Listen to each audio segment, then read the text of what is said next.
लोग अक्सर समझते हैं कि जो बोलता ज्यादा है, जो दिखाता ज्यादा है, जो शोर मचाता है, वही आगे निकाल जाता है।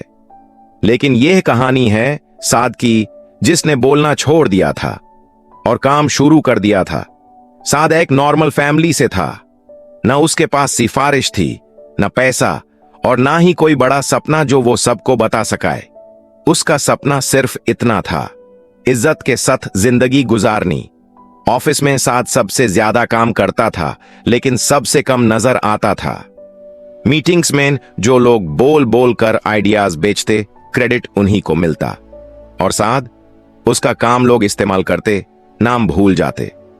एक दिन उसके सीनियर ने हंस कर कहा, तुम बहुत मेहनती हो, लेकिन लीडर नहीं बन सकते। यह बात साद के दिल में उतार गई। उस रात साद ने खुद से एक सवाल पूछा, क्या मैं वाकई कमजोर हूं? जवाब नहीं था। लेकिन उसने फैसला किया, अब वो अपनी मेहनत का शोर नहीं मचाएगा। उसने एक्स्ट्रा स्किल्स सीखना शुरू की। रात को जब शहर सो जाता, साद खुद को स्ट्रांग बना रहा होता।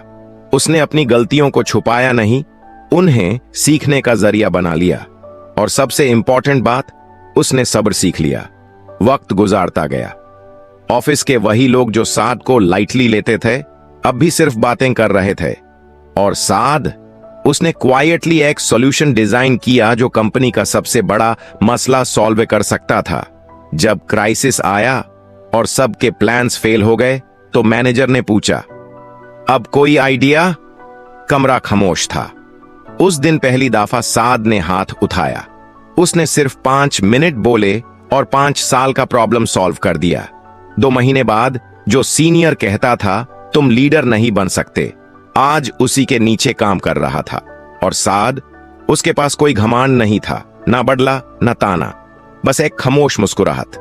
साद ने उस दिन एक बात समझ ली, तुम्हें लोग तब तक कम समझते रहेंगे जब तक तुम अपनी वैल्यू प्रूव नहीं कर देते।